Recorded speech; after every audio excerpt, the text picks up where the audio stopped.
कृष्णापस्थाय भूतले श्रीमते महाविष्णु गोस्वामी इति नामिने नमो विष्णुपदाय कृष्णापस्थाय भूतले श्रीमते भक्ति वेदांत स्वामी इति नामिने नमस्ते सरस्वती देवे गौरवाणी प्रचारिणे निर्विशेषा शून्यवादी पाश्चात्यदेशतारिणे जय श्री कृष्ण चैतन्य प्रभु नित्यानंद श्री अद्वैत गदाधर शिव साधु गौरा भक्त वृंद हरे कृष्णा कृष्णा कृष्णा हरे हरे हरे राम राम राम हरे हरे हरे कृष्णा कृष्णा कृष्णा हरे हरे हरे राम राम राम हरे हरे हरे कृष्णा कृष्णा कृष्णा हरे हरे हरे राम राम हरे हरे जय राधा नील माधव श्री राधे जय राधा कुंज बिहारी श्री राधे जय राधा नील माधव श्री राधे जय राधा गिरधारी श्री राधे जय राधा दामोदर श्री राधे जय राधे राधे जय श्री राधे जय जगन्नाथ जय बलदेव जय सुभद्रा जय प्रहलाद सिंह जय प्रहलाद सिंह नित्य गौर हरि बोल नित्य गौर हरि बोल जय जय प्रभुपाद जय जय प्रभुपाद जय गुरुदेव महाविष्णु गोस्वामी गुरुदेव जय। ओम विष्णुपाद परमहंस परिव्रजकाचार्य स्तोत्र श्री श्रीमद् बचनारविंद भक्तिवेदांत स्वामी कृष्ण प्रपाद की जय। ओम विष्णुपाद परमहंस परिव्रजकाचार्य स्तोत्र श्री श्रीमद् भक्तिवेदांत सरस्वती गोस्वामी महाराज ठाकुर शिला प्रपाद की जय। प्रेम से कहो जय श्री कृष्ण चैतन्य प्रभु नित्यानंद श्री अद्वैत गदाधर शिवासादि गौर भक्तवृंद की जय। कर गोस्वामी की जय। गुरु शिष्य परंपरा की जय। कौन फाउंडर आचार्य भक्तिवेदांत स्वामी कृष्ण प्रपाद की जय। शिला गुरुदेव महाष्टुंग गोस्वामी महाराज की जय। नामाचार्य शिला हरिदास ठाकुर की जय। टैगोर प्रेमानंदे हरि हरे कृष्णा डियर डिवोटीज। आपको मेरी आवाज ठीक से आ रही है? हरे कृष्णा डोली।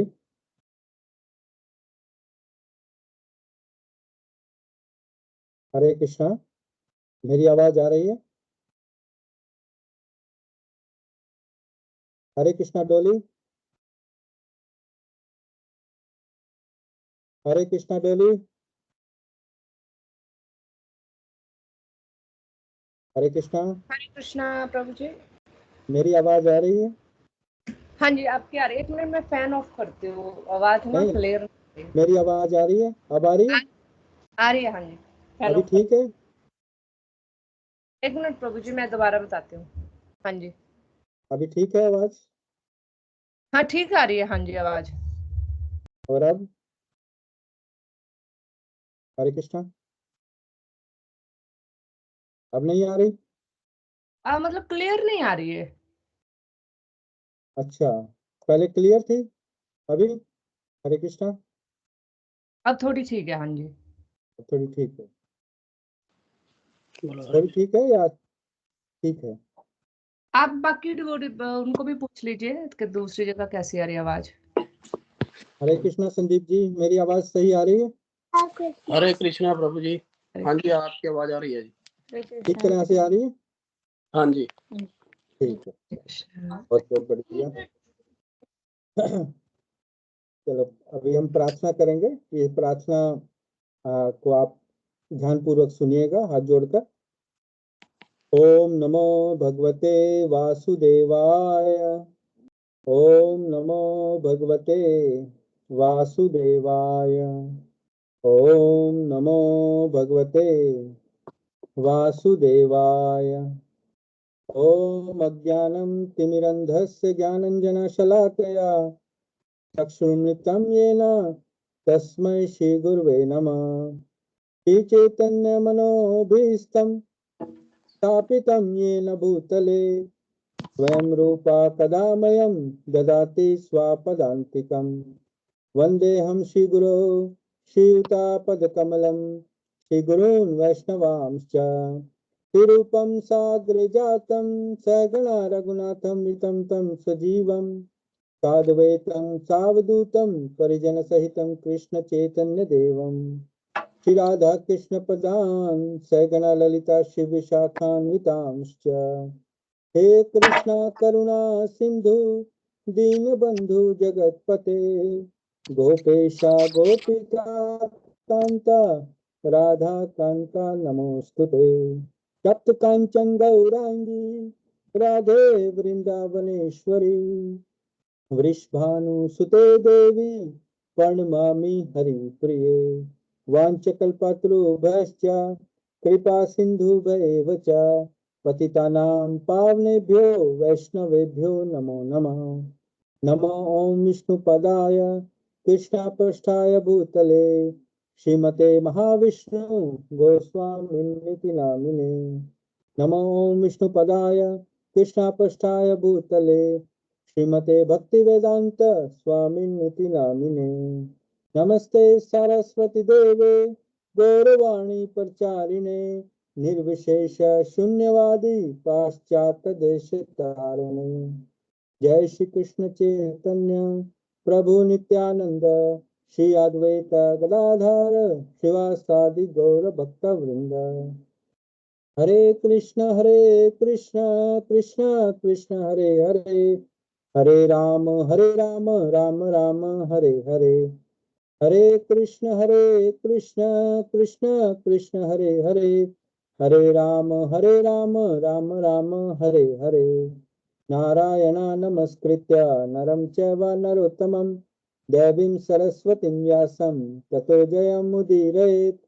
नष्टप्रायेषु भद्रेषु नित्यं भागवत सेवया भगवती उत्तम श्लोके भक्ति नष्टकी।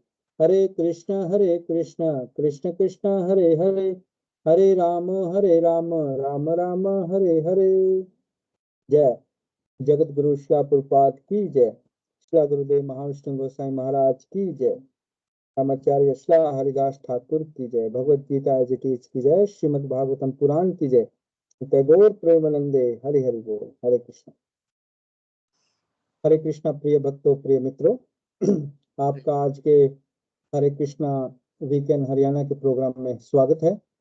और जैसा कि जानते हैं, ये प्रोग्राम हरे कृष्णा वीकेंड नामक संस्था, जो न्यूजीलैंड की संस्था है, उनके द्वारा आयोजित किए जाते हैं।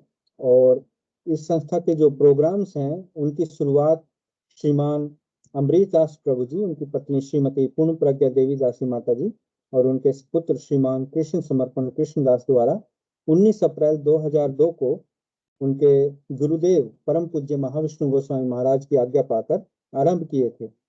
और उनकी ही शिक्षा के द्वारा, उनके प्रशिक्षण के द्वारा मैं ये प्रोग्राम कर पा रहा हूँ। तो इसके लिए मैं हृदय से प्रभु जी का और उनके परिवार का बहुत बहुत धन्यवाद प्रकट करता हूँ।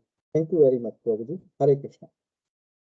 तो हम अपने इन प्रोग्राम्स में शिला प्रभुपाद जी की जो पुस्तकें हैं उनका अध्ययन करते हैं। और ये जो पुस्तक है आत्म साक्षात्कार का विज्ञान, शिला प्रभुपाद जी हैं, उनकी ये पुस्तक है। और इस पुस्तक में हमने इसकी शुरुआत की थी कुछ 2 हफ्ते पहले। तो इसमें अलग अलग शिला प्रभुपाद जी से बुद्धिजीवी हैं, डॉक्टर्स हैं और कई लोग हैं जिनको जिनके प्रश्न उत्तर इसमें हैं। तो और पहला अध्याय है मनुष्य जीवन का लक्ष्य। इसका हम अध्ययन कर रहे हैं कि हमारे मनुष्य जीवन का लक्ष्य क्या है। मुझे लगता है एक गेस्ट यूजर हैं हमारे प्रोग्राम में जिन्होंने हाथ खड़ा किया है। हरे कृष्णा, आपको कुछ कहना है? आपका नाम नहीं आ रहा है। हरे कृष्णा प्रभु जी। हरे कृष्णा यशपाल जी। जी वॉल्यूम जी कम है जी, पहले जितना नहीं है जितना पहले आता था। काफी कम है या थोड़ा कम काफी है? कम नहीं है, 60% है जी। अच्छा, आपको आवाज कम आ रही है ना? हाँ जी। हाँ, मुझे असल में ये थोड़ी माइक की मेरे पास कुछ प्रॉब्लम है। मैं कोशिश करता हूँ थोड़ा नजदीक से बोलने की। अभी ठीक है? हाँ जी, सिमिलर है जी पहले जैसी। पहले जैसा है? ओके। तो आप अपनी तरफ से बढ़ा सकते हैं थोड़ा वॉल्यूम अपने उसका। मैंने फुल फिल्म किया हो जी ऑलरेडी। अच्छा, ठीक है। मैं सेटिंग देखता हूँ, कोई सेटिंग अगर होती है तो।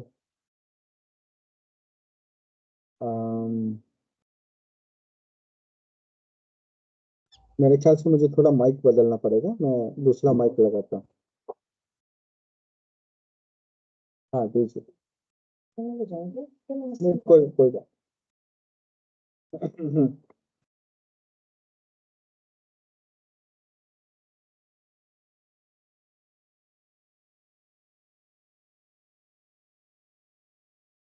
हरे कृष्णा। हरे कृष्णा। हाँ अभी जी, ठीक नाउ है? Much better. यस यस, अभी नाउ ठीक। Is okay. ओके ओके, ठीक है।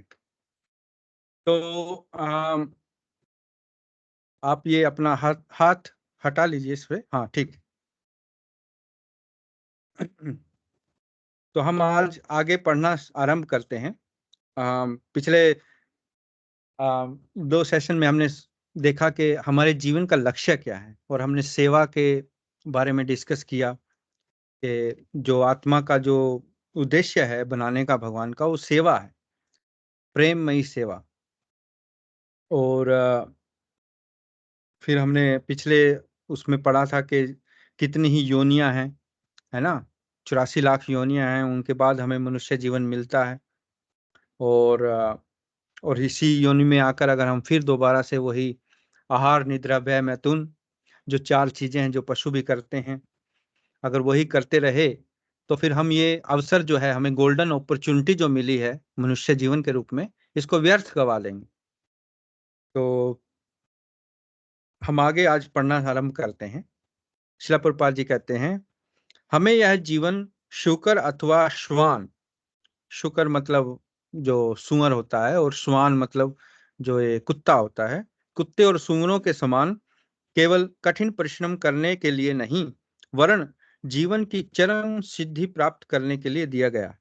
यदि हम यह चरम सिद्धि यानी पूर्णता नहीं चाहते हैं तो हमें अत्यंत कठोर परिश्रम करना पड़ेगा, क्योंकि प्रकृति के नियम के द्वारा हम ऐसा करने के लिए बाध्य किए जाएंगे।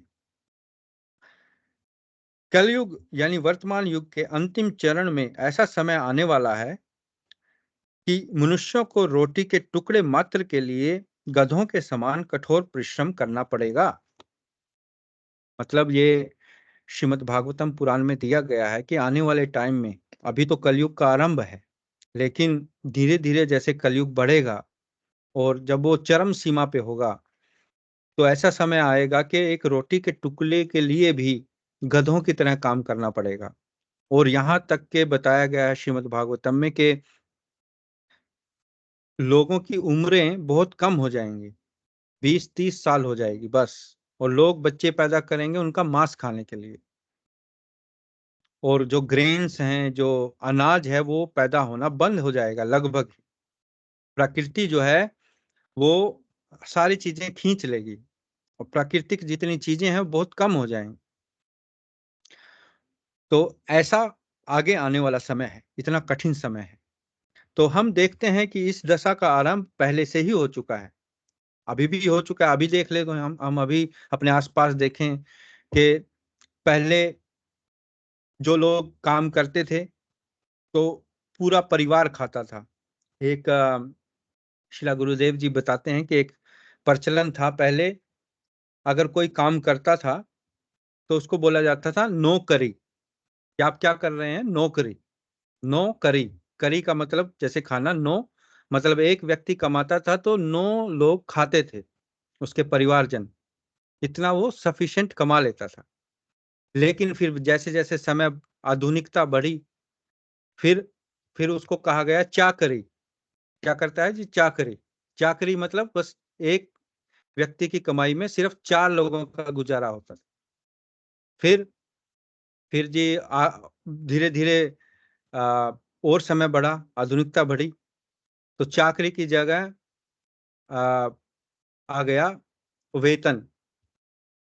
वेतन मतलब 2, हस्बैंड वाइफ, बस कमाओ और खाओ, और कुछ उसके कोई बचत नहीं होगी, बस अपने अपने को ही पेट भरेगा। वेतन, वेतन। और अब कहते हैं तनख्वाह। तनख्वाह क्या, तनख्वाह, अपना तन खाओ बस। एक व्यक्ति जो कमाएगा वो अपने आप को भी सपोर्ट कर ले तो बहुत है।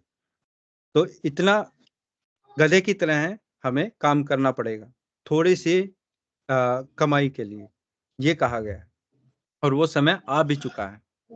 तो आगामी प्रत्येक वर्ष में कार्य अधिक करना पड़ेगा और उसके स्थान पर वेतन कम मिलता जाएगा। किंतु इतना सब कुछ होने पर भी मनुष्य पशुओं के समान कठोर परिश्रम करने के लिए नहीं बनाए गए हैं, और यदि मनुष्य के रूप में अपने कर्तव्य का पालन करने में असफल रहता है तो उसे प्रकृति के नियमों के द्वारा जीवन की निम्न योनियों में जन्म लेने के लिए बाध्य किया जाता है। भगवत गीता बहुत ही स्पष्ट रूप से वर्णन करती है कि कैसे प्रकृति के नियम के अधीन जीवात्मा जन्म ग्रहण करता है एवं उस किस प्रकार संसार में जड़ पदार्थ का उपभोग करने के लिए उपयुक्त देह तथा इंद्रियां प्राप्त होती हैं। मतलब भगवत गीता में भी ये स्पष्ट रूप से कहा गया है कि कैसे प्रकृति के नियम, देखो शिला प्रपात जी भी बताते हैं और शिला गुरुदेव जी ने भी एक्सप्लेन किया है कि अगर हम अपनी मर्जी से नियमों का पालन नहीं करेंगे तो प्रकृति जो है वो जबरदस्ती हमसे कराएगी। कैसे, जैसे कोई कहे जी मैं तो जो मेरा मन में आएगा मैं वो खाऊंगा पीऊंगा और मतलब ऐश करूंगा, तो क्या होगा, फिर कोई बीमारी लग जाएगी। अगर हम अनुशासित नहीं रहेंगे अपने जीवन में, कोई शुगर की बीमारी है या कोई कोई क्या कहते हैं उसको, इतनी बीमारियां हैं, है ना, मतलब जो शरीर को, जिससे आप खाना पीना आपका रिस्ट्रिक्ट हो जाता है ना। हार्ट अटैक की बीमारी है, कोलेस्ट्रॉल की बीमारी है, शुगर की बीमारी है, जिसमें आप अपनी मर्जी से खा पी भी नहीं सकते हैं जो आपको अच्छा लगता है ना।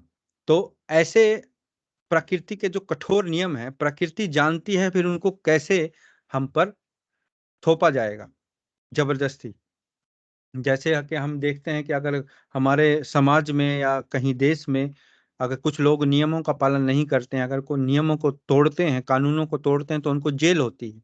तो जेल में कठोर उनका कारावास होता है, फिर वहां उनको नियम का पालन करवाया जाता है जबरदस्ती, क्योंकि उन्होंने विद्रोह किया, उन्होंने मनमानी की। ऐसे ही हमें भी अभी समझ जाना चाहिए, क्योंकि हमारे में भगवान ने बुद्धि दी है। मनुष्य जन्म हमें इसलिए मिला है कि हमें हायर इंटेलिजेंस, मतलब अन्य योनियों से हमारी जो बुद्धिमत्ता है वो ऊपर है, और उसकी वजह से हम समझ सकते हैं कि हमें क्या करना चाहिए क्या नहीं, इसको विवेक कहा जाता है। विवेक का हमें उपयोग करना चाहिए। लेकिन बहुत आजकल आप देखो कि लोगों का विवेक बहुत कम हो गया है। उसका कारण यही है कि लोग लोग लगा लो या सभी लगा लो, क्योंकि आजकल सभी के ऊपर दबाव है इस चीज का। सब जगह इंफॉर्मेशन अवेलेबल है ना, मोबाइल सबके हाथ में है, वीडियो सब कुछ देख सकते हैं। सब लोग एक छोटे से हिस्से में कुछ होता है और दूसरे हिस्से में आपको तुरंत पता लग जाता है कि क्या हुआ, वहां इतने लोग मर गए, वहां ये युद्ध हो गया, वहां वे बीमारी फैल गई। तो हर चीज अब इतनी तेजी से फैल रही है, इतनी तेजी से इंफॉर्मेशन का आदान प्रदान सूचनाओं का हो रहा है कि हम एकदम, इससे हमारी एंजाइटी लेवल बढ़ गया है। हमारी जो एंजाइटी को हिंदी में कहते हैं क्या, चिंता, या जिसको मतलब मन में शांति नहीं रहना, ऐसे एक अशांतपन मन के अंदर ज्यादा बढ़ गया। वैसे ही मन की जो प्रकृति होती है, जो नेचर होती है, वो चंचल होता है, क्योंकि मन एक जगह से दूसरे जगह पर तीसरे, ऐसे बंदर की तरह वो एक कोई थॉट आया, कोई विचार आया, फिर दूसरा आया, फिर तीसरा आया, ऐसे विचारों पर कूदता रहता है मन। तो वैसे ही मन शांत नहीं रहता है। लेकिन जैसे ही आजकल जो आधुनिकता है और इसमें सूचनाएं इतनी तेजी से इधर उधर होती हैं, जिससे कि हमारा मन और विचलित हो जाता है। तो आगे शिला प्रभुपाद जी कह रहे हैं कि श्रीमद् भगवत गीता में यह भी कहा गया है कि कुछ लोग भगवत प्राप्ति के मार्ग में चलने का प्रयत्न तो करते हैं, परंतु उसे पूर्ण नहीं कर पाते। दूसरे शब्दों में, ऐसे व्यक्ति जो कृष्ण भक्ति में पूर्ण सिद्धि प्राप्त करने में असफल रह जाते हैं, ऐसे असफल जीवों को आध्यात्मिक रूप से उन्नत परिवार में अथवा संपन्न वैश्य परिवार में जन्म लेने का अवसर दिया जाता है। यदि योग भ्रष्ट व्यक्तियों को कुलीन परिवार में जन्म मिलता है, तो फिर उन जीवों के विषय में तो कहना ही क्या, जो वास्तव में सिद्ध अवस्था में को प्राप्त कर लेते हैं। अतः भगवान के धाम में जाने का प्रयास, चाहे वह आधा ही पूरा हुआ हो, अगले जीवन में उत्तम जन्म निश्चित कर देता है। आध्यात्मिक और आर्थिक दृष्टि से संपन्न इन दोनों प्रकार के परिवारों में मनुष्य को उस स्थान से भक्ति में आगे उन्नति करने का अवसर प्राप्त होता है जिस स्थान पर पूर्व जन्म में उसने भक्ति छोड़ी थी। उत्तम परिवार द्वारा उत्पन्न वातावरण आध्यात्मिक ज्ञान की वृद्धि करने में सहायक होता है, जो आध्यात्मिक साक्षात्कार के लिए अनुकूल है। श्रीमद् भगवत गीता में ऐसे सौभाग्यशाली परिवार में उत्पन्न व्यक्तियों को स्मरण दिलाती है कि उनका यह सौभाग्य पूर्व में किए गए भक्तिपूर्ण कार्यों के कारण ही है। दुर्भाग्यवश ऐसे परिवार में उत्पन्न बालक भी माया से भ्रमित हो जाने के कारण भगवत गीता का अध्ययन नहीं करते हैं। तो ये जो पैराग्राफ है, यहाँ शिला प्रभुपाद जी एक पॉइंट बताते हैं जो भगवत गीता के अध्याय में भगवान से अर्जुन ने पूछा।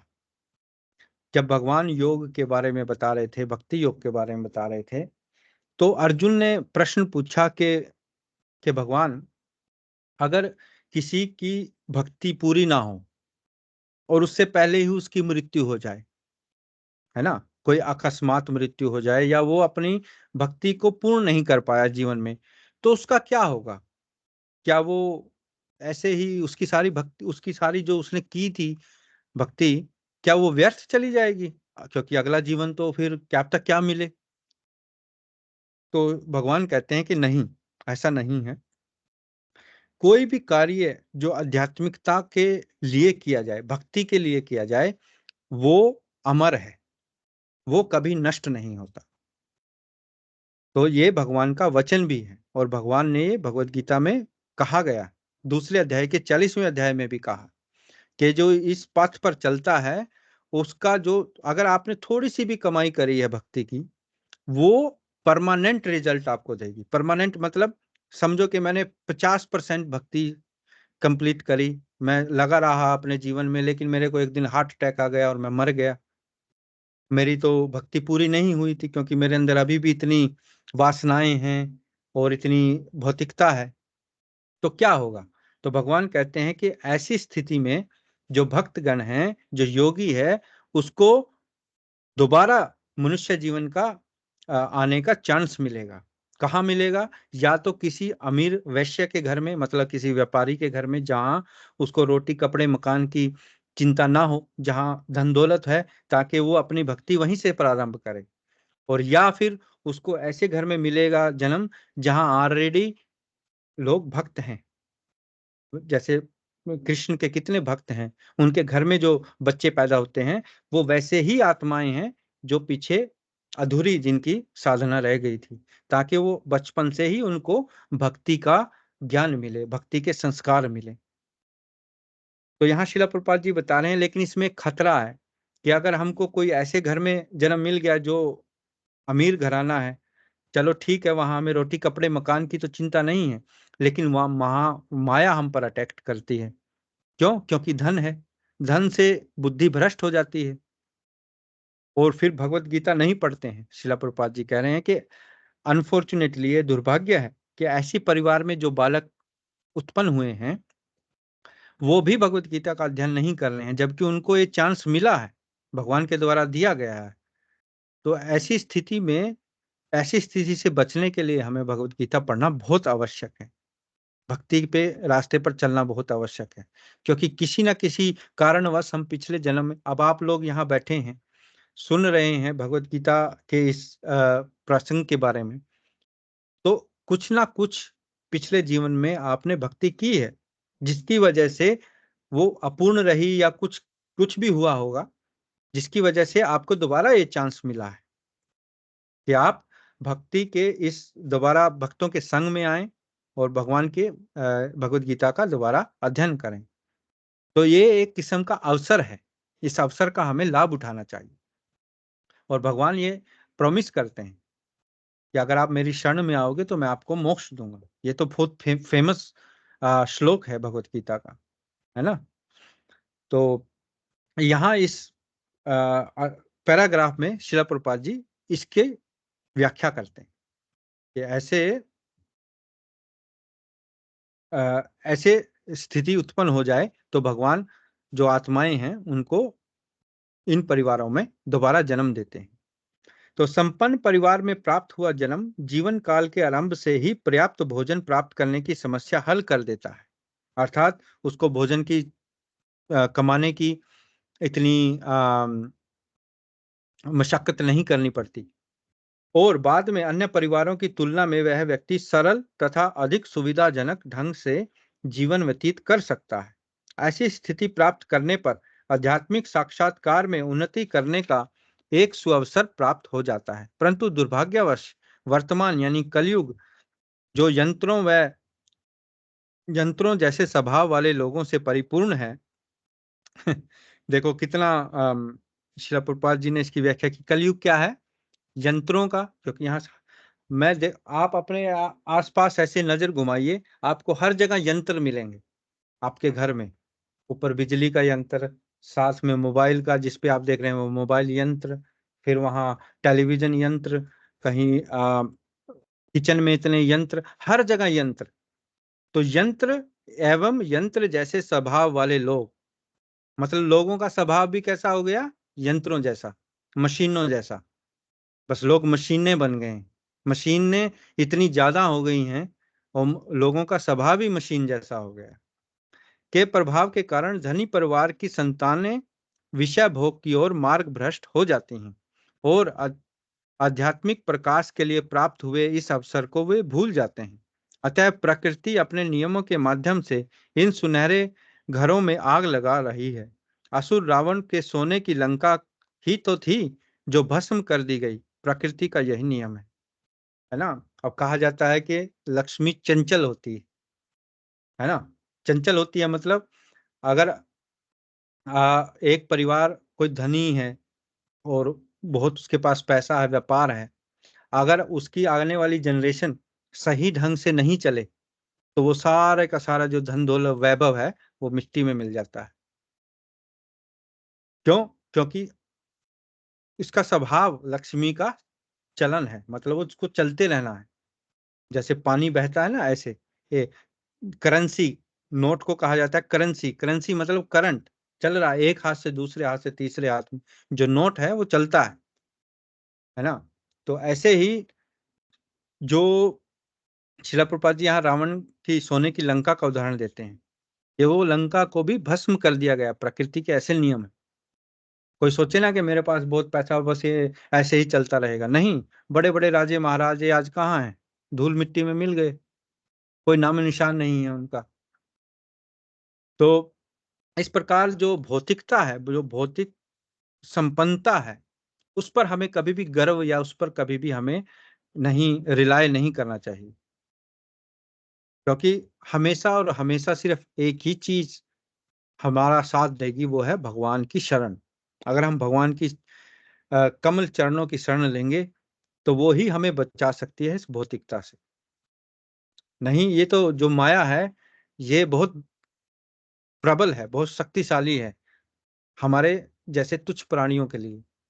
ये तो उसके लिए गुड्डा गुड्डी है, ऐसे नचाती है वो, जैसे गुड्डे गुड्डियों के खेल नहीं होते हैं ऐसे। प्रकृति जो है वो अपने जो तीन उसके जो गुण हैं, वो उनसे हर एक व्यक्ति को कंट्रोल करती है। तमोगुण, रजोगुण, सतोगुण, ये हमेशा हम पर हावी रहते हैं। कभी कभी तो आपने देखा होगा कि कोई इंसान बहुत अच्छा बिहेव करता है, बहुत अच्छा उस जैसे संत हो, लेकिन कभी कभी वो फिर बिल्कुल ही गलत काम भी करता है। तो क्या है वो वही, कभी कभी तमोगुण हावी हो जाता है, कभी कभी सतोगुण हावी हो जाता है, कभी कभी रजोगुण, और कभी मिक्सचर। इन तीनों का ये प्रकृति के अपने नियम है।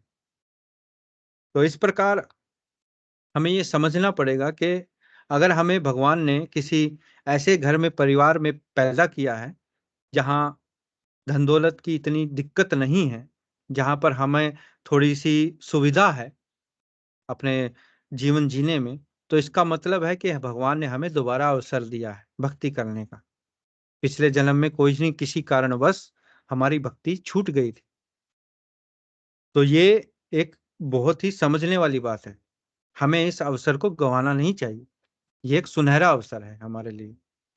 कितने ही आप देखते हो अपने पास, कितने ही ऐसे लोग हैं जिनको 2 वक्त की रोटी भी नहीं नसीब होती, जिनको सिर्फ यही लगा रहता है कि वो कैसे अपना पेट भरें, है ना।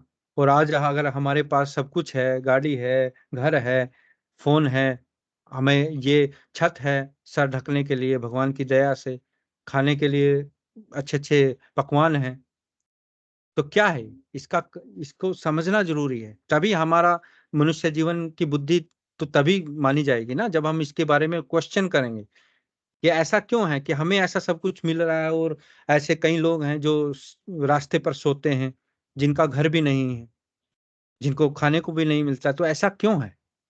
कोई ना कोई तो कारण होगा कि उनको वैसा जन्म मिला, हमें ऐसा जन्म मिला, क्यों मिला? तो यहाँ शिला प्रभुपाद जी भगवत गीता का उदाहरण देते हुए यही समझाते हैं कि ऐसा इसलिए है क्योंकि भगवान ने हमें दोबारा अवसर दिया है ताकि हम भक्ति करें, हम भगवान की शरण में जाएं और इसको व्यर्थ ना गवाएं। नहीं तो फिर हमें फिर 84 के चक्कर में जाना पड़ेगा।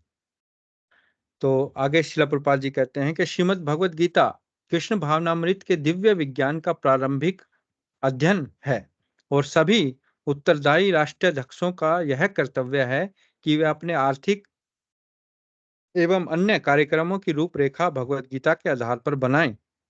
हम जीवन के आर्थिक प्रश्नों को एक अस्थिर स्तर पर संतुलित करने के लिए नहीं हैं, वरन हम प्रकृति के नियमों से उत्पन्न होने वाली जीवन की चरम समस्याओं को हल करने के लिए बनाए गए हैं। वह सभ्यता निष्क्रिय है जिसमें आध्यात्मिक आंदोलन के लिए कोई स्थान नहीं। आत्मा शरीर को चलाता है और चेतना युक्त शरीर से विश्व चलायमान है। हम देह के विषय में तो चिंतित हैं, परंतु हमें उस आत्मा का कोई ज्ञान नहीं है जो इस देह को चला रहा है।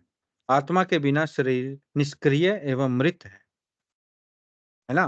तो ये तो हमने कई जगह पहले भी सुना होगा, इतने सत्संगों में भी सुना होगा कि इस शरीर को क्या चलाता है? आत्मा, जो अंदर हमारे बैठा हुआ है हृदय में, वही इस शरीर का मालिक है। लेकिन हम अगर शरीर शरीर की ही देखभाल करेंगे और उस आत्मा के बारे में नहीं सोचेंगे, तो वो हमें मतलब जो इस अवसर जो मिला है इसको नष्ट करने की प्रक्रिया है। या समझो कि वो हमने मौका गवा दिया। जैसे एक पिंजरा होता है ना, उस पिंजरे में आपने देखा कोई तोता पालता है, कोई चिड़िया पालते हैं। अगर उसमें अंदर तोता है, उसको आप खाने को कुछ ना दो और पिंजरे को ही साफ करते रहो, उसको ही पेंट कर दिया, कभी कुछ कर दिया, कभी कुछ कर दिया, और लेकिन जो उसके अंदर तोता है उसको आप ना पानी दो, ना खाना दो, तो क्या वो ज्यादा दिन जिंदा रहेगा? वो तोता क्या सुखी रहेगा? नहीं। अगर आप पिंजरे को ठीक ठाक अवस्था में रखो, साफ सुथरा रखो, लेकिन उस तोते को खिलाते रहो रेगुलर, तो तोता भी खुश रहेगा, वो पक्षी भी खुश रहेगा। तो इस प्रकार अगर हम आत्मा के लिए कुछ भी ना करें, आत्मा की भी तो खुराक है ना। अब जैसे हम शरीर में भोजन डालते हैं अपने पेट में, है ना, कितने ही अलग अलग पकवान बना के खाते हैं, तो ऐसे ही आत्मा की भी खुराक है। आत्मा की खुराक है भगवान के नाम का जाप। जितना भी हम भगवान का नाम लेंगे, भगवान राम का, भगवान कृष्ण का, उतना ही आत्मा को अंदर से संतुष्टि मिलेगी। आप देखना, ये आप तजर्बा खुद पर करके देखिए कि जैसे ही आप भगवान के नाम का जाप करते हैं, भगवान का नाम लेना आरंभ करते हैं, तो आपके अंदर एक अजीब सी संतुष्टि, एक अजीब सी खुशी आपको महसूस होगी।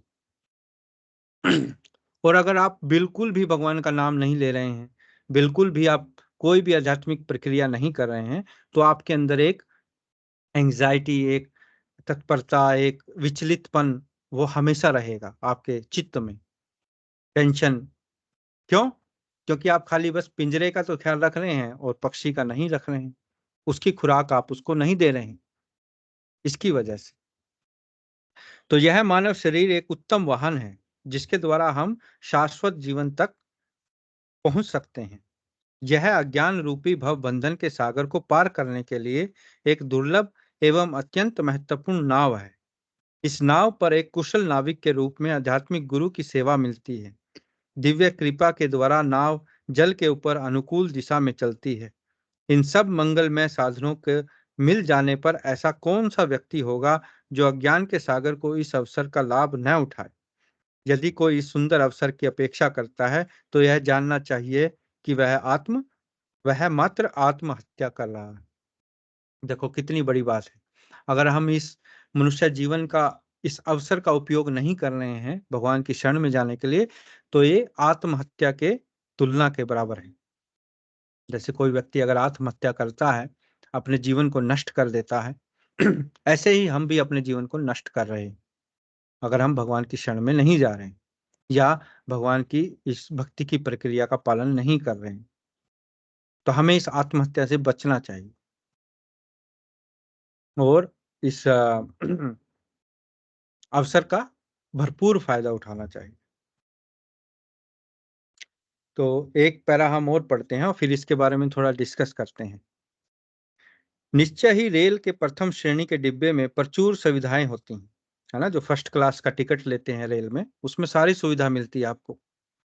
परंतु रेलगाड़ी अपने गंतव्य की ओर यदि न बढ़े, तो वह उस वातानुकूलित यानी एसी डिब्बे का लाभ ही क्या है? मतलब अगर आप टिकट ले लो एसी डब्बे का और आप जाके बैठ जाओ और रेल चले ही नहीं, तो आप उसको टिकट लिए का और उस डब्बे में बैठे का क्या फायदा? क्योंकि आपको सुविधा तो सारी है, लेकिन रेल तो चल ही नहीं रही। तो आप कहोगे फिर ऐसी ऐसी उसका क्या फायदा रेल का? तो मुझे तो अपने स्थान पर जाना है ना, आगे जहां मुझे जाना है। तो आजकल की सभ्यता इस भौतिक शरीर को अधिकाधिक सुविधाएं प्रदान करने के लिए अत्यंत चिंतित है। किसी को भी जीवन के वास्तविक गंतव्य की अर्थात भगवत धाम लौटने की जानकारी नहीं है। हमें एक सुविधाजनक डिब्बे में केवल बैठा ही नहीं रहना चाहिए, वरन यह भी देखना चाहिए कि हमारा वाहन अपने वास्तविक गंतव्य की ओर बढ़ रहा है या नहीं। मतलब आज देख लो आप, कितनी सुविधाएं हैं हमारे पास। एक जगह से दूसरे जगह जाना है, फट से चाबी स्टार्ट की गाड़ी और चले गए, है ना। मुझे इतने हजारों किलोमीटर इंडिया में बात करनी है, फट से फोन ऑन किया और वीडियो कॉल कर ली, है ना। कहीं भी मुझे दुनिया में जाना है, वहां पैसे भेजने हैं, खट से वहां पैसे चले जाएंगे। कितनी सुविधा हो गई। लेकिन क्या हम अपना जो हमारा लक्ष्य है, जीवन का असली लक्ष्य है, भगवान के धाम में, अपने घर में वापिस जाना, क्या उसकी ओर हम बढ़ रहे हैं 1 इंच भी? ये उसी रेल के डिब्बे की भांति है कि जहाँ सुविधा तो सारी कुछ है, एसी डिब्बा भी है, सब कुछ है, वहाँ भोजन भी आपको मिल रहा है, लेकिन वो रेल चल ही नहीं रही। तो ये एक सटीक उदाहरण दिया है शिला प्रभुपाद ने कि यदि हम इस जीवन की प्राथमिक आवश्यकता अर्थात अपने खोए हुए आध्यात्मिक स्वरूप की पुनः प्राप्ति को भूलकर केवल अपने भौतिक शरीर को सुख सुविधा देते रहें, तो इससे परम लाभ न हो सकेगा। मानव जीवन रूपी नाव की रचना ही इस प्रकार हुई है कि इसे परमार्थिक गंतव्य की ओर अवश्य बढ़ना चाहिए। दुर्भाग्य से यह शरीर भौतिक चेतना के 5 प्रबल श्रृंखलाओं में बंधा हुआ है। अब कौन-कौन सी 5 ऐसी श्रृंखलाएं हैं? नंबर 1 है आध्यात्मिक तथ्यों की अज्ञानता के कारण इस भौतिक देह के प्रति आसक्ति रखना। ये नंबर 1 है।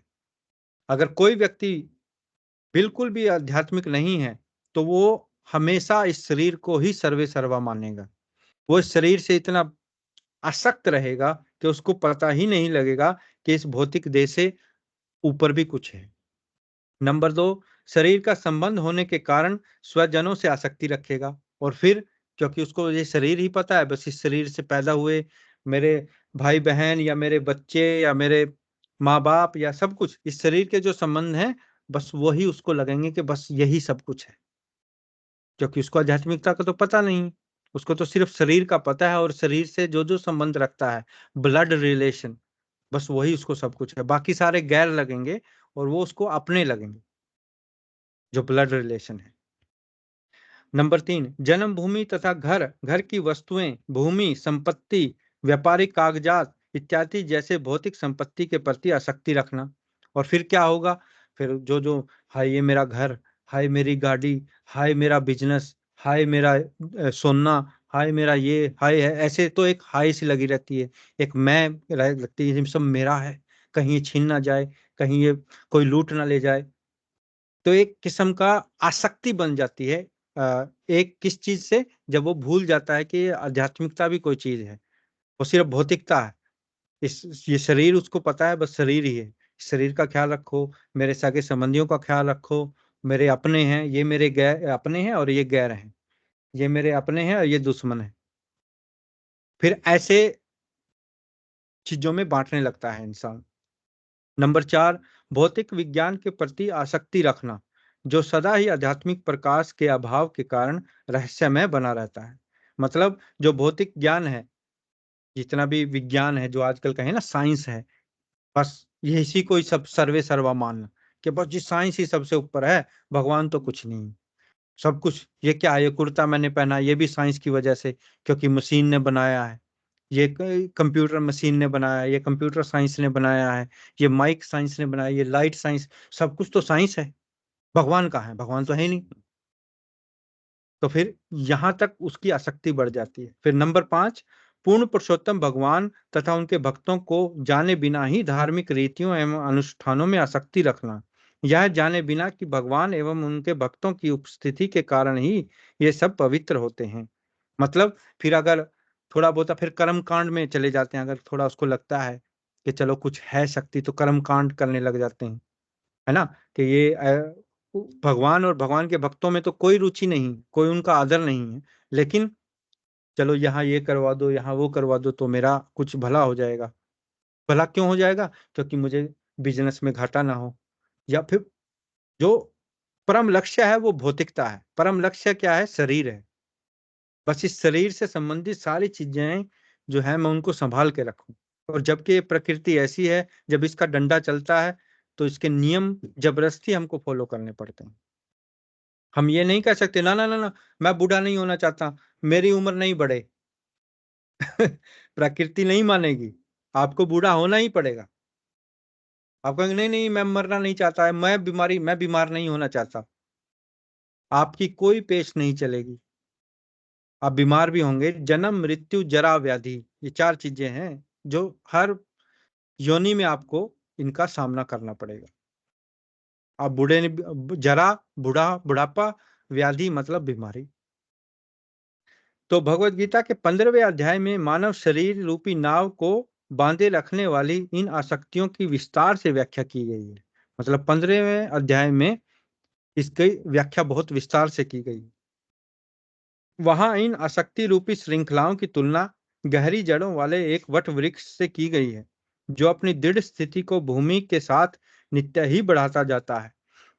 ऐसे बलवान वट वृक्ष को उखाड़ फेंकना अत्यंत कठिन है, परंतु भगवान इसके लिए निम्नलिखित विधि की संस्तुति करते हैं। इस वृक्ष के मूल रूप की प्रतीति इस संसार में नहीं हो सकती। इसके आदि अंत अथवा आधार को भी कोई नहीं जान सकता, परंतु इस वृक्ष को दृढ़ निश्चय के साथ वैराग्य रूपी शस्त्र के द्वारा काटकर फिर उस स्थान को खोजना चाहिए जिसे प्राप्त होकर संसार में पुनः नहीं आना पड़ता।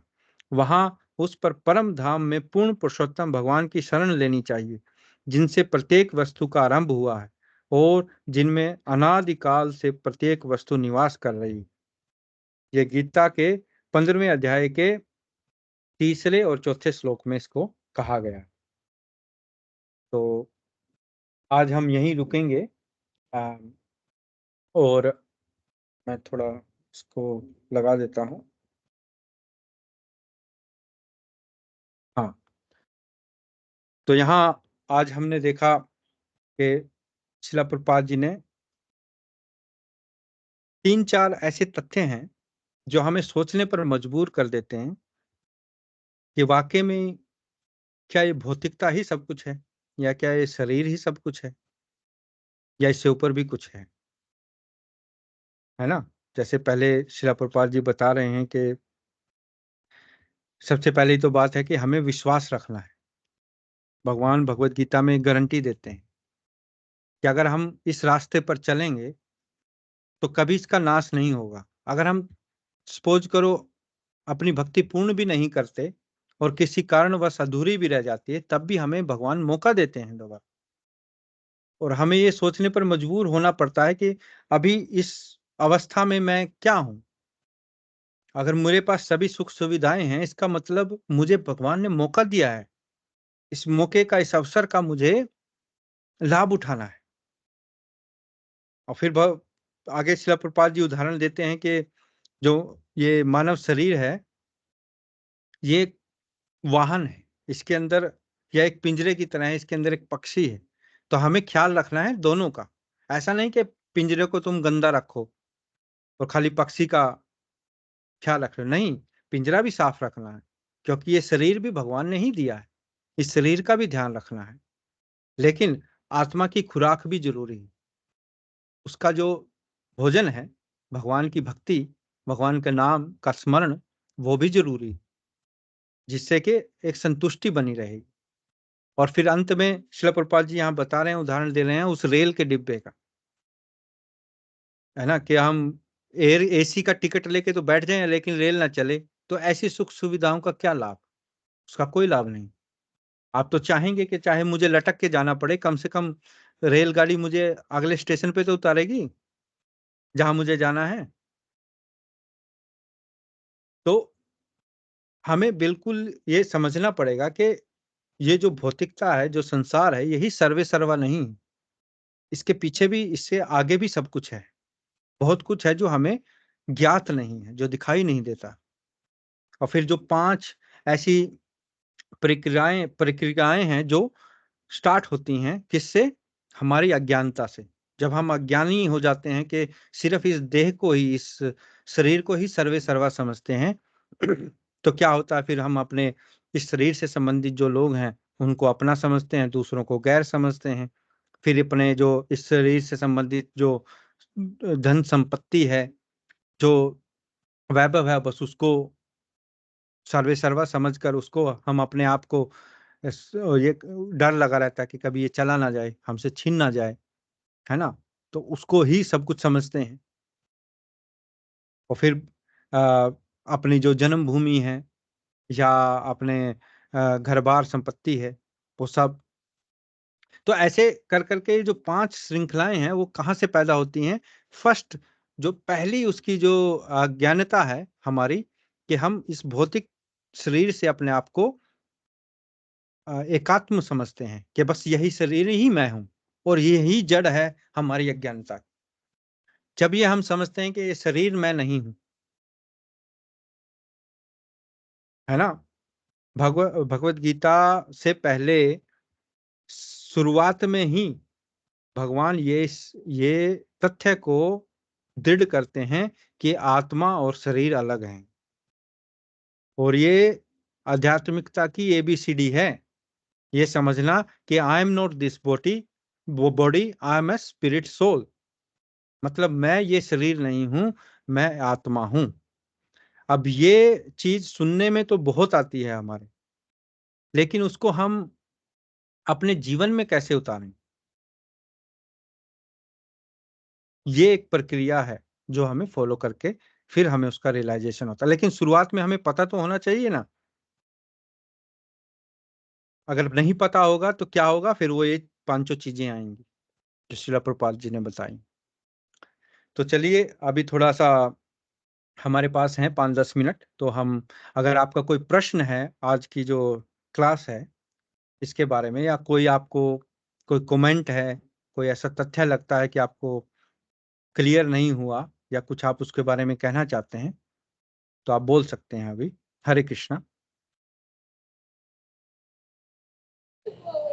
हरे कृष्णा प्रभु जी। हरे कृष्णा। मेरी आवाज आ रही है आपको? हाँ जी, आ रही है। अच्छा, मैं एक ये जो प्रश्न है आज, जैसे श्रील प्रभुपाद जी ने कितने अच्छे से समझाया कि कैसे भगवान हमें भक्ति का मौका देते हैं दूसरी लाइफ में, है ना। और जैसे मानव मनुष्य जीवन मिला और भक्ति का मौका मिला, पर हम कैसे ये रियलाइज करें कि इस जन्म में जो है हम अपनी संपूर्ण भक्ति कर रहे हैं। क्या हम चाहे पूरा प्रोसेस फॉलो कर रहे हैं, हम भाव भी रखते हैं भगवान के लिए, भावुकी हो जाते हैं और सब कुछ कर रहे हैं, पर फिर भी हमें कभी कभी तो रियलाइज होता है कि हम बहुत अच्छे भक्त बन गए हैं। फिर जब एक दूसरा कोई मोमेंट आता है तो हमें लगता है कि नहीं, हम तो संपूर्ण भक्ति नहीं कर रहे। तो आप कैसे ये तो मतलब अपने आप को सबको पता होता है कि हम कहाँ स्टैंड करते हैं, पर मेरा प्रश्न ये है कि कैसे आप इस भक्ति को संपूर्ण कह सकते हैं कि हम वापस भगवान के धाम में चले जाएंगे, हमें इस जो जन्म मृत्यु के चक्कर से हम मुक्त हो जाएंगे। तो वो कौन जानता है कि कौन उस वहां तक पहुंच पाता है और कौन नहीं? देखिए, सबसे पहली तो बात ये है कि भक्ति जो है ये प्रक्रिया है। This is a process and process is the goal. मतलब प्रक्रिया ही लक्ष्य है। कैसे? अब आप देख लो, जो भगवान के पूर्ण भक्त हैं, जो बहुत बड़े मतलब सच्चे भक्त हैं, जैसे शिला प्रभुपाद जी हैं, शिला गुरुदेव जी हैं, और कितने कितने आचार्य हुए हैं, वो भी इस प्रक्रिया का पालन करते हैं। वो भी भगवान के नाम का जाप करते हैं, वो भी भगवान की आरती करते हैं, वो भी भगवान को ऑफर करते हैं, वो भी सब कुछ जो प्रक्रिया हम फॉलो कर रहे हैं अभी, वो भी वही प्रक्रिया फॉलो करते हैं। तो इसका मतलब क्या हुआ कि प्रक्रिया तो सही है, प्रक्रिया में कोई दोष नहीं है जो हम फॉलो कर रहे हैं। दोष कहाँ है? दोष है हमारे अंदर जो अनर्थ है। अब उन अनर्थों की निवृत्ति, किसी, अगर आप समझो आपने एक आग जलाई और उसमें लकड़ियां डाल रखी हैं। अब लकड़ियां अगर सूखी हैं तो वो जल्दी जल जाएंगी, अगर वो गिल्ली हैं तो वहां तो धुआं ही धुआं हो जाएगा पहले, और बहुत देर में जाके वो बलेंगी, आग बलेगी, और फिर पता नहीं कितना टाइम लगेगा लकड़ियों को जलने में। पहले तो वहां धुआं ही धुआं बहुत ज्यादा हो जाएगा। ऐसे ही ये डिपेंड करता है कि हमारी लकड़ियां कितनी सूखी हैं, कितनी गिल्ली हैं, हमारे अनर्थ कितने ज्यादा हैं, कितने कम हैं। अगर अनर्थ ज्यादा है तो थोड़ा टाइम तो लगेगा। उस टाइम को मतलब उसके लिए फिर हमें धैर्य चाहिए। उत्साहान निश्चयात धैर्यात तत्त कर्म प्रवर्तना, ये नेक्टर ऑफ इंस्ट्रक्शन का श्लोक है उपदेशामृत का, कि उत्साह से हमें इस प्रक्रिया का पालन करना है, निश्चय से। एक तो दृढ़ निश्चय होना चाहिए कि हाँ, मुझे इस जन्म में भगवान की पूर्ण भक्ति करनी ही करनी है, ये मेरा निश्चय है। भगवान से प्रार्थना करो कि हे भगवान, मैंने दृढ़ निश्चय कर लिया है, बहुत साल हो गए, बहुत जन्म हो गए मेरे को इधर उधर कुत्ते बिल्ली बने हुए, बस ये जन्म मैं आपके समर्पण में लगाता हूँ। ये दृढ़ निश्चय, और फिर उत्साह होना चाहिए, बड़े उत्साह से हमें आरती करनी चाहिए, हमें चैंटिंग करनी चाहिए। ये नहीं क्या हो अब भगवान का नाम लेना पड़ेगा, हो मैंने तो मूवी देखनी थी, मैंने तो ये करना था, अब बताओ आरती भी करनी पड़ेगी। ऐसे नहीं, उत्साह से, उत्साह निश्चया धैर्य, धैर्य रखना बहुत जरूरी है, पेशेंस।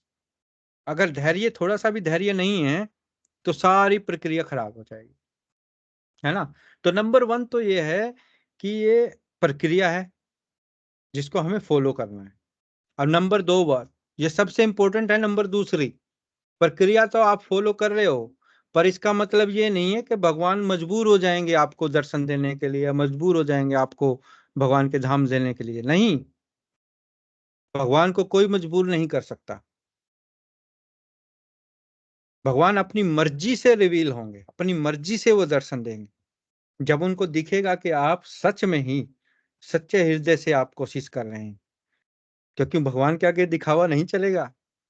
अगर आप दिखावे से करें, हाँ हो देखो जी, मैं तो कंठी माला डाल के, कुर्ता डाल के और तिलक लगा के, मैं तो जी इतना मैं चैंटिंग भी करता हूँ, मुझे तो 10 साल हो गए, मुझे तो 20 साल हो गए करते हुए। नहीं, अगर उसमें थोड़ी सी भी सिंसियरिटी नहीं है आपकी, तो भगवान तो हृदय में बैठे हैं, वो तो देख लेंगे एकदम। तो ये सब होगा भगवान की कृपा से, शिला प्रभुपाद की कृपा से, शिला गुरुदेव की कृपा से। अगर हमारे गुरु हमसे खुश हैं, खुश कैसे होंगे? अगर हम उनकी आज्ञाओं का पालन कर रहे हैं बिल्कुल सिंसियरिटी से, तो भगवान खुश हैं। क्योंकि भगवान के प्योर डिवोटीज खुश हैं तो भगवान खुश हैं।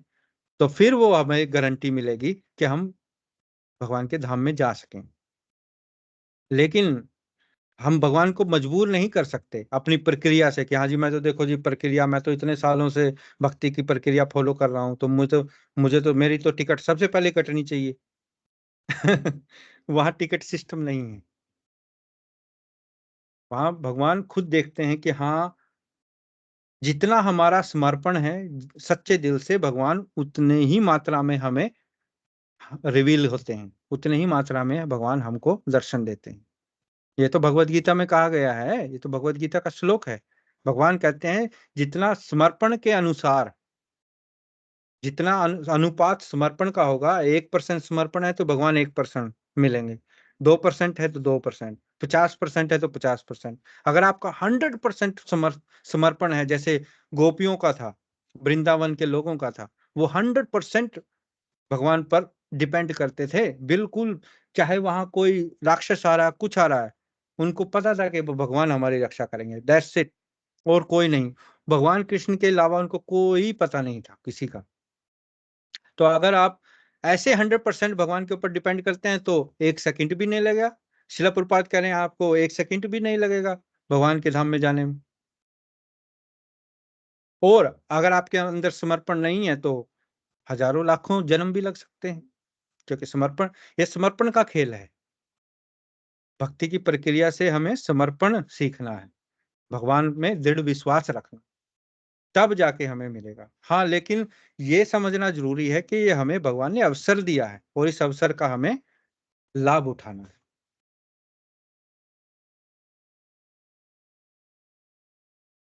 आशा है आपकी कुछ और इसमें आपको क्लियरिफिकेशन चाहिए। आवाज नहीं आ रही आप।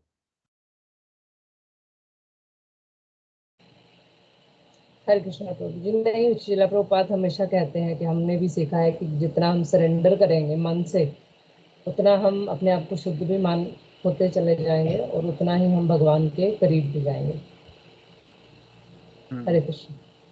प्रक्रिया प्रक्रिया पालन करना जरूरी है, लेकिन प्रक्रिया सर्वे सर्वा नहीं। प्रक्रिया गोल है, लेकिन प्रक्रिया से हम भगवान को मजबूर नहीं कर सकते दर्शन देने के लिए। भगवान अपने मर्जी के मालिक हैं, वो स्वतंत्र हैं। ये कहा जाता है कि भगत के बस में है भगवान। वो कैसे बस में है? कि भगवान ऐसी जगह अपने आप खींचे चले आते हैं जहाँ भक्त बहुत सच्चे मन से भक्ति कर रहे हैं। पर इसका मतलब ये नहीं है कि जी वो बस ताले में बंध गए वहां, नहीं। जो भक्ति कर रहे हैं, जो भगवान जिनके वश में हैं, उन भक्तों की भावना ऐसे नहीं होती कि मुझे भगवान को वश में करना है, मुझे भगवान को कंट्रोल करना है। नहीं, वो तो चाहते हैं कि भगवान मुझे कंट्रोल करें, जैसे वो चाहेंगे मैं वैसे रहूंगा। उनकी भावना ये होती है। उनकी भावना कंट्रोल करने की नहीं होती, बल्कि कंट्रोल्ड होने की होती। ये विरोधाभास लगता है, लेकिन ऐसे ही क्वालिफिकेशन मानी जाती है। और अपने जज हम स्वयं हैं। आपने कहा ना, आप पूछ रहे थे, तो हम अपने आप को, ऐसा कोई इंसान नहीं है जिसको दिल से नहीं पता होता कि मैं ये सिंसियरिटी से कर रहा हूं या मैं खाली बस वैसे कर रहा हूं। सबको पता होता है अंदर से कि हाँ, मैं जो चीज फॉलो कर रहा हूं, क्या वो मैं सच्चे मन से कर रहा हूं या नहीं कर रहा हूं। तो अपने जज हम स्वयं हैं। हमें कोई बाहर से देख के जज नहीं कर सकता, क्योंकि कोई तो हमारे दिल के अंदर, मन के अंदर बढ़ के तो देख नहीं सकता कि क्या है। हमें ही खुद ही पता है अपने मन का तो ना, कि हम कितने बड़े भक्त हैं या कितने बड़े दिखावी हैं, पखंडी हैं। तो ठीक है, हरे कृष्णा।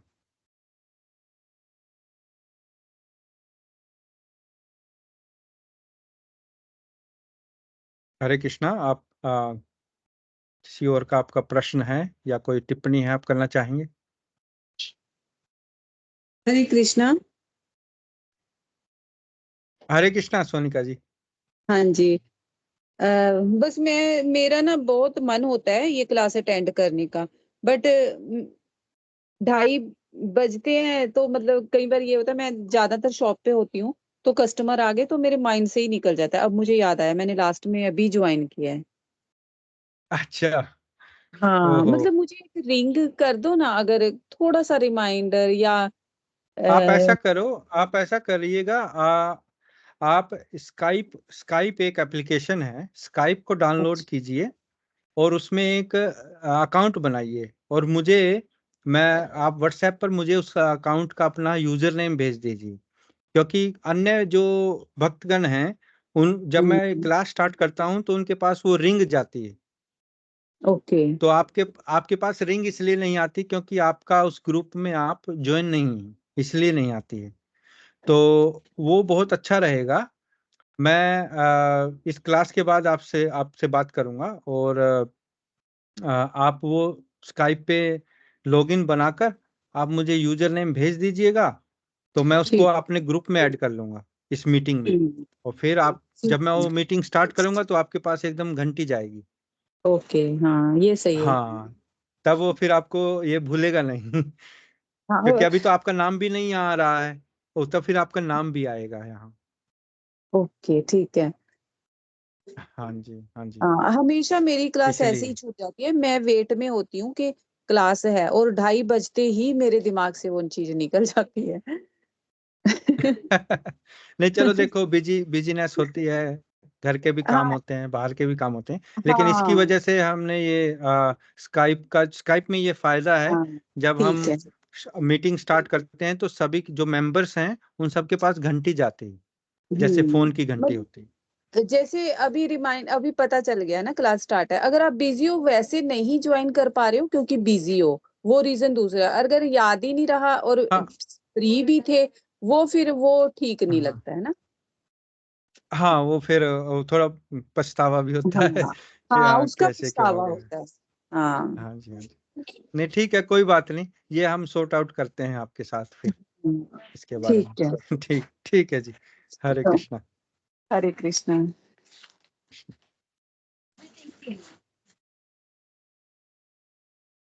हरे कृष्णा संदीप जी।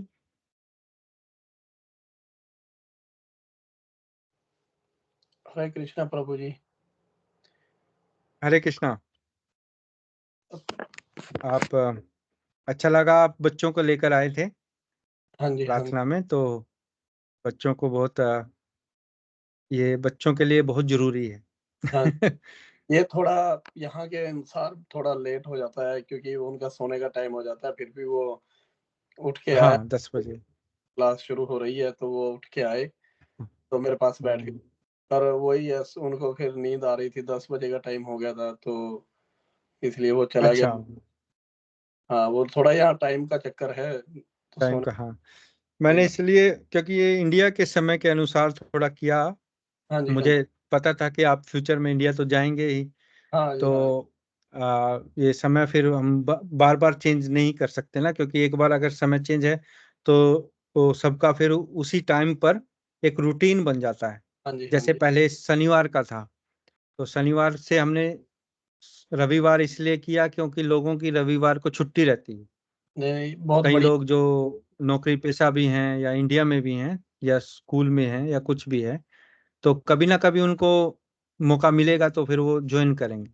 नहीं, बहुत टाइम बहुत बढ़िया है ये, 2:30 बजे का इंडिया के अनुसार तो बढ़िया है, बल्कि इस टाइम सब फ्री होते हैं, अपना घर में अपना रेस्ट करने के लिए हाँ थोड़ा, बढ़िया है। कोई नहीं, थोड़े हाँ के संडे बाद के दिन ना। के बाद इंडिया में ही लगाएंगे 2:30 बजे। थोड़ा ये है कि हाँ चलो बच्चे भी हैं कि थोड़ा ठीक। टाइम है, उन्हें भी पता लगता है भी क्या चीज़ है, बैठते हैं थोड़ी देर, अगर उनके दिमाग में थोड़ा नहीं, सस्पेंस। अच्छा है वो हाँ, शुरुआत में अगर बैठ जाएं तो बहुत बढ़िया है। थोड़ा कीर्तन भी थोड़ा सीखेंगे ना, हाँ जी, हाँ तो जी, हाँ अच्छा रहेगा उनके लिए। जी, हाँ जी। हाँ नहीं, बहुत अच्छा वो देते हैं, दोनों के दोनों बहुत अच्छा।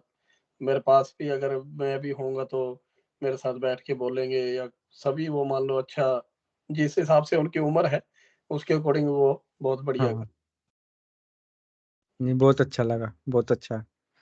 हरे तो कृष्ण। आज का कोई आपको कुछ ऐसा तथ्य आपको लगा कुछ, इसमें कोई प्रश्न है आपका?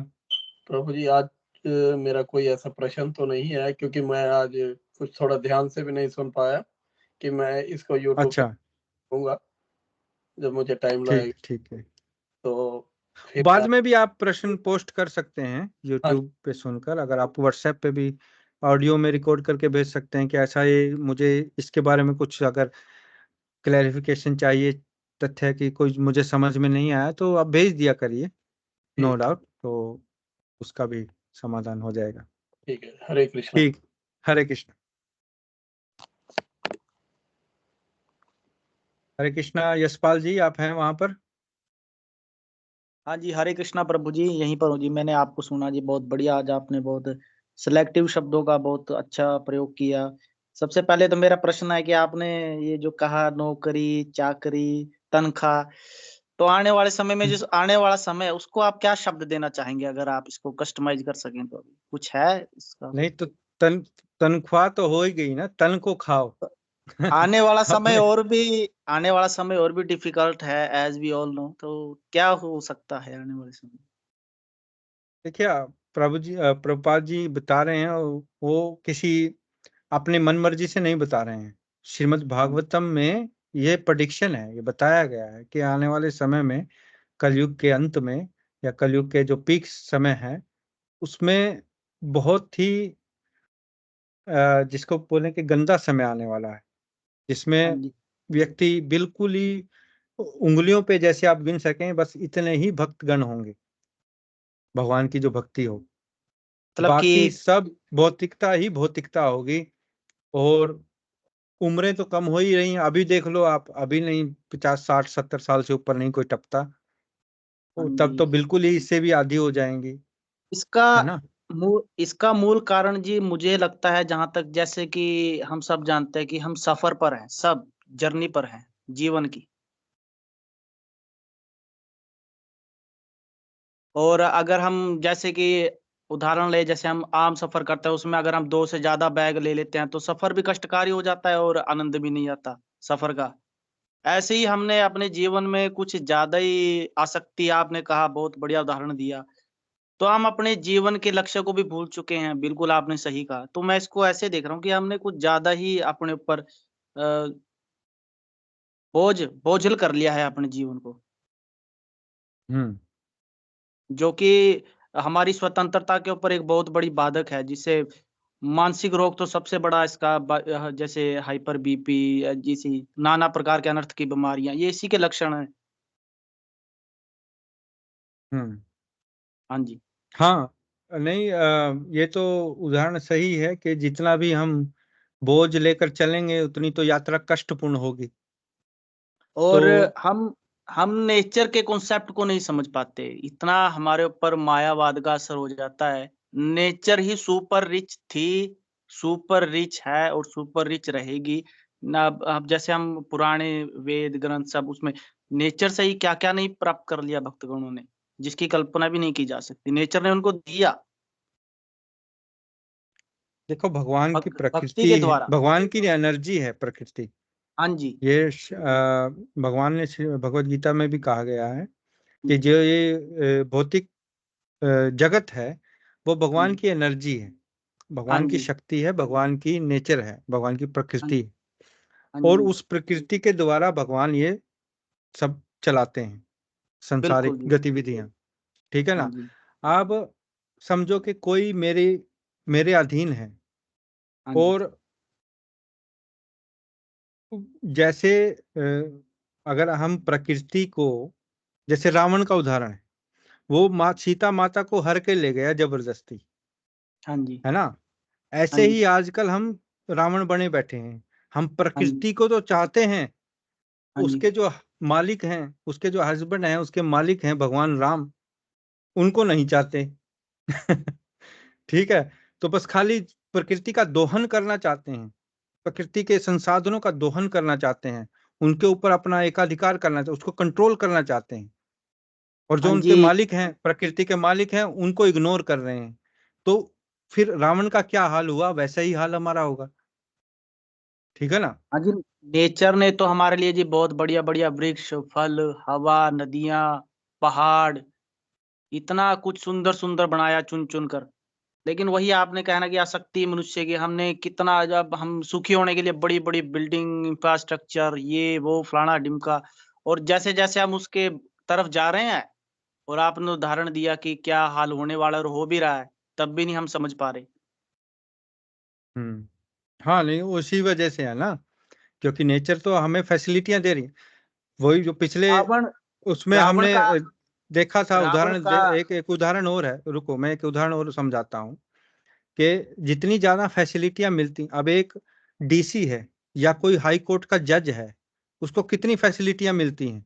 उसको हाँ घर जी, भी मिलेगा, सरकारी बंगला भी मिलेगा, गाड़ी भी मिलेगी, नौकर चाकर भी मिलेंगे, सिक्योरिटी गार्ड भी मिलेंगे, सब कुछ मिलेगा। और उसी जज की अदालत में एक क्लर्क हाँ जी, है ना। हाँ वो जी, क्लर्क सारे उसके जो डिसीजन है, जो उसके फैसले हैं, वो क्लर्क लिखेगा।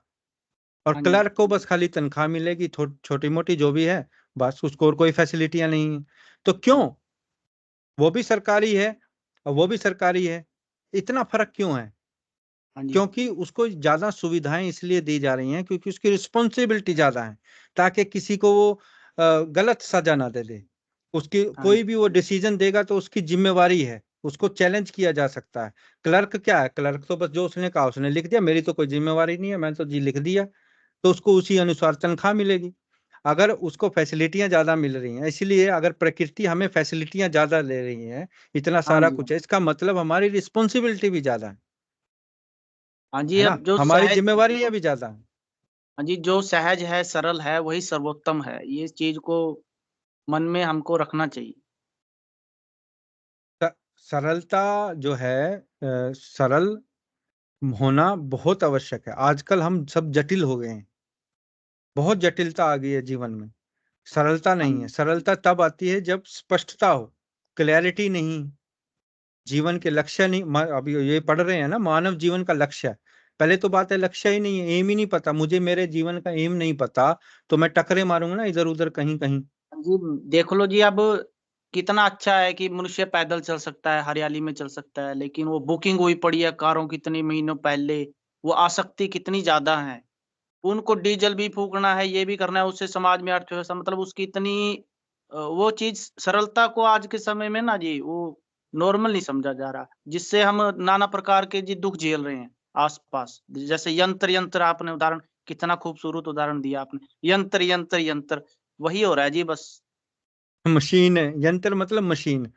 तो हाँ जी, मशीनों से हम घिरे हुए हैं, और हाँ जी, मशीनों जैसा हमारा स्वभाव हो गया है। संवेदनहीनता नहीं है। पिछले बार हमने डिस्कस किया था ना कि हाँ जी, इंसानों में संवेदना चली गई है, हाँ जी। संवेदनशीलता नहीं है। कोई हाँ जी। एक्सीडेंट हुआ पड़ा होगा तो वहां हाँ जी। हम फोटो में मतलब वीडियो बनाने वाले तो बहुत मिल जाएंगे, लेकिन उसको उठा के अस्पताल ले जाने वाले बहुत कम हैं, हाँ है ना? जी, बिल्कुल बिल्कुल क्यों? सही बात। क्योंकि संवेदना नहीं रही, हाँ जी। कोई कंपैशन नहीं रहा हाँ जी। दूसरे व्यक्तियों के प्रति। आपने आपने अभी अभी जस्ट कहा कि हमें आरती करते हुए रुचि रखनी चाहिए, हमें भगवान की सेवा करते हुए रुचि रखना चाहिए। अगर हम प्रकृति को देखेंगे, हाँ भाई प्रकृति के पास बहुत कुछ है, लेकिन हमने भौतिक जगत से ज़्यादा शक्ति बाँध ली, हमें इससे मिलेगा, इससे मिलेगा। वो चीज़ कहीं न कहीं इतनी अच्छी नहीं है। हमें नेचर की तरफ भी ध्यान रखना चाहिए, भगवान की तरफ ध्यान रख इसके पास अनलिमिटेड है, बहुत ज़्यादा जिसकी हम कल्पना भी नहीं कर सकते। देखो, एक बार अगर आप भगवान के रास्ते पर चलते हैं, भक्ति के रास्ते पर चलते हैं, आप नेचर से बाहर हो ही नहीं सकते। हाँ जी, भगवान की जो एनर्जी है, क्या वो भगवान से बिल्कुल, अलग है? भगवान से अलग तो बिल्कुल। नहीं है, हाँ वो जी, तो सही भगवान बात के है। अधीन है। हाँ वो जी। भगवान की शक्ति है, भगवान के अधीन है। हाँ भगवान जी, उनके बिल्कुल। मालिक हैं, जैसे हम, वैसे तो हम भी भगवान के अधीन हैं, हम हाँ भी जी, भगवान की ही शक्ति हैं। लेकिन इसको समझने के लिए वही ना, थोड़ा-सा समय लगता है, थोड़ा इसमें धैर्य रखना पड़ता है हमें। बिल्कुल सही बात है जी। बहुत अच्छा लगा जी आपका सत्संग आज का, बहुत आपने सुपर सेलेक्टिव जो है ठीक। टॉपिक आपने प्रभुपाद जी द्वारा उजागर किए। ये बिल्कुल ही इसके ऊपर तो जी बहुत गहन चिंतन की आवश्यकता आसक्ति ने बेड़ा गर्क कर दिया जी सारी जगह। आप पेशेंट है ही नहीं जी, विवेक है ही नहीं। बिल्कुल सही है जी ये आपकी बात। महाभारत का युद्ध क्यों हुआ? बिल्कुल, क्यों हुआ बिल्कुल था? सही। हाँ जी, हाँ जी। धृतराष्ट्र की अपने दुर्योधन जो उसका पुत्र था, उसके प्रति आसक्ति के कारण हुआ। हाँ जी, बिल्कुल, बिल्कुल सही बात है। जो व्यक्ति आसक्त होगा, वो कमज़ोर होगा। हाँ जो जी। व्यक्ति वैरागी होगा, वो शक्तिशाली होगा। हाँ जी, आपने अभी रावण की भी बात की थी। रावण भी बिल्कुल ज़्यादा जो आसक्ति का लक्षण ये है ना कि हाँ, मेरे उँगली कटी, मेरे को फिर भी परवाह नहीं, पैर कटा फिर भी परवाह नहीं, टाँग कटी फिर भी परवाह नहीं। वो आसक्ति का चरम सीमा का लक्षण है जी। अगर मेरे को दुःख हो रहा है तो मुझे उस चीज़ की तरफ गौर करके उस चीज़ को छोड़ देना चाहिए कि हाँ, ये मेरे लिए अच्छा नहीं है। अगर अंग्रेजी में हमें कहते हैं इसको अटैचमेंट, हाँ आसक्ति को जी, कहते हैं अटैचमेंट। जी, अगर हमारी अटैचमेंट भौतिकता के प्रति, किसी के लिए भी हमारी अटैचमेंट है ना भगवान को के अलावा, तो वो हमें कमज़ोर करेगी। अटैच्ड बिल्कुल, person is a weak person, जी, अंग्रेजी में बिल्कुल, कहा गया है। Attached person is a weak person. और ये हमें देखते हैं, हाय! अब थोड़ा मैं ये नहीं कहता हूँ, माँ का हृदय बहुत कोमल होता है अपने बच्चे के प्रति, माँ बहुत अटैच होती है अपने बच्चे के प्रति, और वो फिर देख कितनी वीक होती है ना, बच्चे को हाय हाँ जी, हाँ, ऐसा ना हो जाए, ऐसा ना हो जाए, हाय बाहर हाँ जी, चला गया, कभी चोट ना लग जाए, कभी एक्सीडेंट ना हो जाए, ये ना हो जाए, वो ना हो जाए, है ना? माँ हमेशा फिर ऐसे, क्योंकि वो अटैच्ड है अपने बच्चे के साथ, उसको प्रकृति ने ऐसा बनाया है क्योंकि बच्चे को देखभाल चाहिए ना, बच्चे को हाँ प्यार जी, चाहिए, वो पोषण चाहिए, इसलिए माँ को ऐसे बनाया गया है प्रकृति के द्वारा।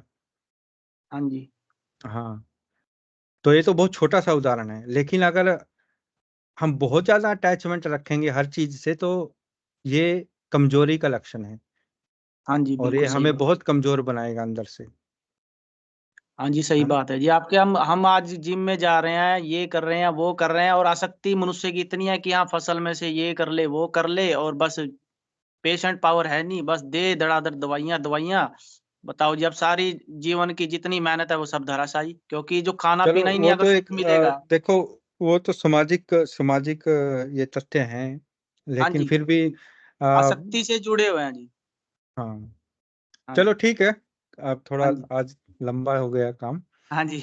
तो हरे हम कृष्णा। हरे कृष्णा, हाँ धन्यवाद। जी। सुभाष जी मेरे ख्याल से थोड़ा लेट जुड़े हैं। हरे कृष्णा सुभाष जी, आपको कुछ कहना है?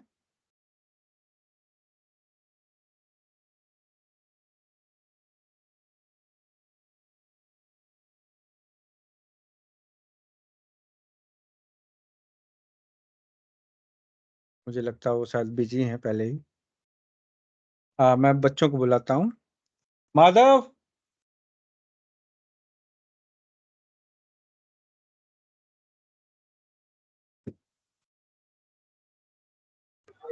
हरे कृष्ण। हरे कृष्ण प्रभु जी, आज मैं क्या मंदिर आया, थोड़ा सा हरे बता कृष्णा देता सुभाष हूँ, जी। सुन रहा हूँ। क्लास पूरी क्लास सुन रहा हूँ प्रभु जी, मंदिर आया हूँ। तो अच्छा, काफी मंदिर काम में हो रहता आप? अच्छा अच्छा। है। हाँ, लेकिन आज की क्लास नहीं नहीं, मुझे बहुत पूरी अच्छे से सुनी है। बाकी बहुत बढ़िया। आप दर्शन कीजिए, भगवान के अच्छे से दर्शन कीजिए। नहीं, अभी तो मैं बैठ के क्लास ले रहा हूँ पूरी, तो लेकिन काफी साउंड है। अच्छा, हाँ, आपकी आवाज भी बहुत कम आ रही है, इतनी समझ में नहीं आ रही। अच्छा, तो आप मंदिर में हैं अभी कि जा रहे हैं रास्ते में? नहीं मंदिर में हूँ। अच्छा, मंदिर में, ठीक। चलो बढ़िया है, ठीक है। फिर आप जब थोड़ा सा फ्री होंगे फिर बात करेंगे। मैं आपको फोन पे बात कर लूंगा। तो आज का प्रोग्राम हम यहीं समाप्त करेंगे, लेकिन उससे पहले जो प्रेयर है महाराज वो माधव करेगा। हरे कृष्णा बोलो Madhav. Hare Krishna. Yes, okay, are you ready? Yes. Okay, start. Maharaj, please hear us.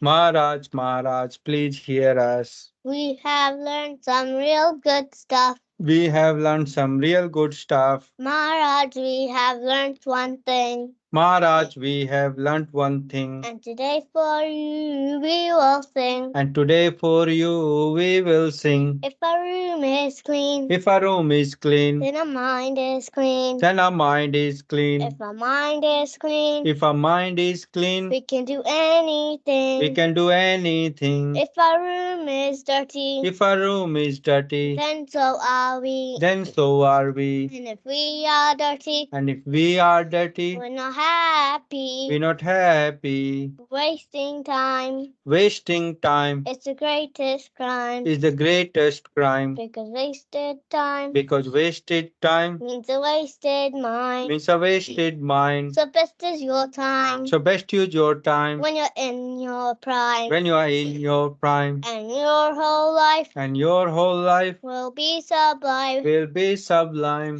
If your wealth is gone, If your wealth is gone, then there is nothing wrong. then there is nothing wrong. But if your health is gone, If your health is gone, that's a different song. that's a different song. If a character dies, If your character dies, then the world will cry. then the world will cry. Only saintly behavior, Only saintly behavior, that humanity thrives. lets humanity thrive. Hare Krishna, Krishna Krishna, Hare Hare, Hare Rama,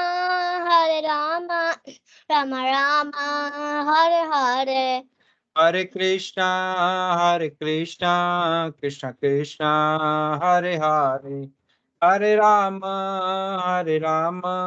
Rama Rama, Hare Hare. We must always remember Krishna. We must always remember Krishna And never forget him too. and never forget him too. But how are we to practice this with so many things to do? But how are we to practice this with so many things to do? That is the greatest question. That is the greatest question. And here's the greatest clue. And here is the greatest clue.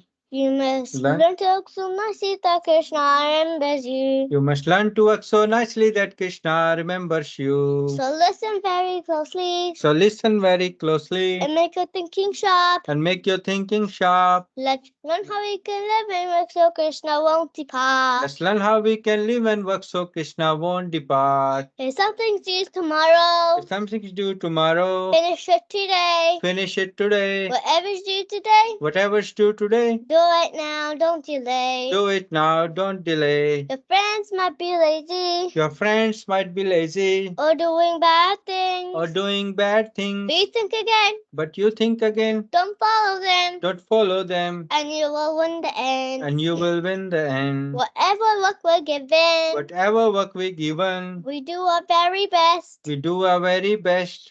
We Yeah. only live it what we need and give Krishna the rest. We only live with what we need and give Krishna the rest. This is how to live, to work and to play. You learn to live this way, I'll see Krishna every day. This is how to live and work and to play. You learn to live this way. You see Krishna every day. And when our time is up, he'll Take take us us above. up above.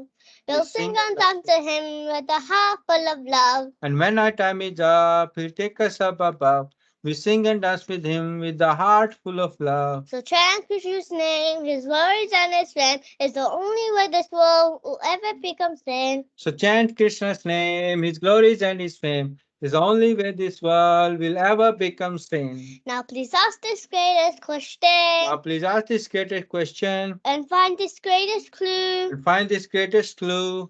You can only remember Krishna. You can only remember Krishna If Krishna remembers you. if Krishna remembers you. Hare Krishna,